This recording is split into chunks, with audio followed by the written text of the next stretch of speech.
Assalamualaikum sobat, apa kabar hari ini?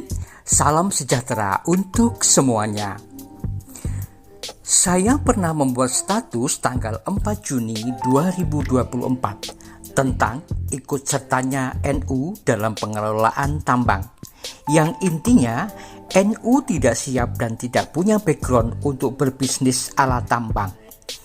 Karena banyak alasan seperti dunia pertambangan punya resiko sangat tinggi, butuh tenaga ahli yang kompeten, pengelolaan tambang secara profesional, dan mestinya punya pengalaman mendalam, butuh modal yang sangat besar.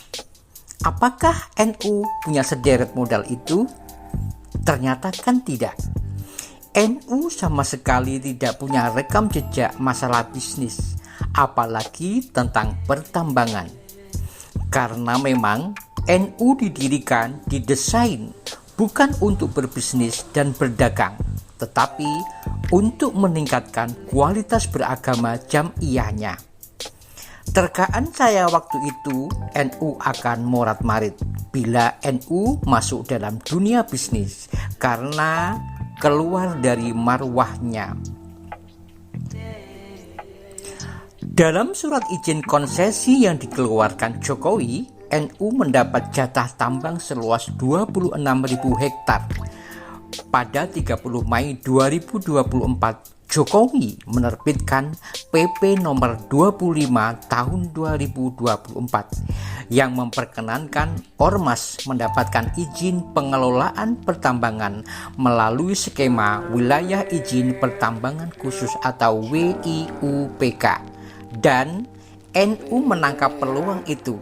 Disinilah awal mulanya carut-marut pengelolaan tambang di tubuh NU. Hampir 1,5 tahun kemudian, tiba-tiba terdengar berita viral tentang Ketua Umum PBNU Yahya Cholil Saquf yang dinonaktifkan dan disuruh mundur dari jabatan Ketua Umum PBNU. Yahya Cholil sudah tidak lagi berstatus sebagai Ketua Umum PBNU sebagaimana tertuang dalam Surat Edaran Nomor 4785-P2.02-10.01.11/2025 yang beredar pada Rabu. Surat edaran tersebut diteken Wakil Rais Am PBNU Afifuddin Muhajir dan Kotib PBNU Ahmad Tajul Mafakir. Dalam surat tersebut disebutkan Gus Yahya sudah tidak lagi berstatus Ketua Umum terhitung mulai 26 November 2025. Sobat, terima kasih sudah subscribe, komen, dan share. Support kami untuk membuat video berikutnya. Prahara dan burning issue ini membuat jagat Nahdliyin bergejolak dari pimpinan pusat sampai ke akar rumput. Ada apakah sebenarnya? Adakah yang ditutup-tutupi tentang tragedi dan prahara penonaktifan Yahya Cholil sebagai Ketua Umum PBNU ini? Setelah ditelusuri, ternyata faktor utama pelengseran Yahya Cholil dari Ketua Umum PBNU adalah karena masalah tambang. Tambang lagi. Ambil tambang, Ketua Umum PBNU tumbang beneran. Perebutan kekuatan pengelolaan tambang inilah sebagai pemicu utamanya. Ada dua kubu yang saling berseberangan dalam pengelolaan sumber cuan tersebut. Kubu Yahya Cholil Ketua Umum PBNU dengan kubu Saifullah Yusuf sebagai Sekjen PBNU. Dari titik inilah pada akhirnya masalah pengelolaan tambang menjalar kemana-mana sampai mengganggu operasional di tubuh NU sendiri.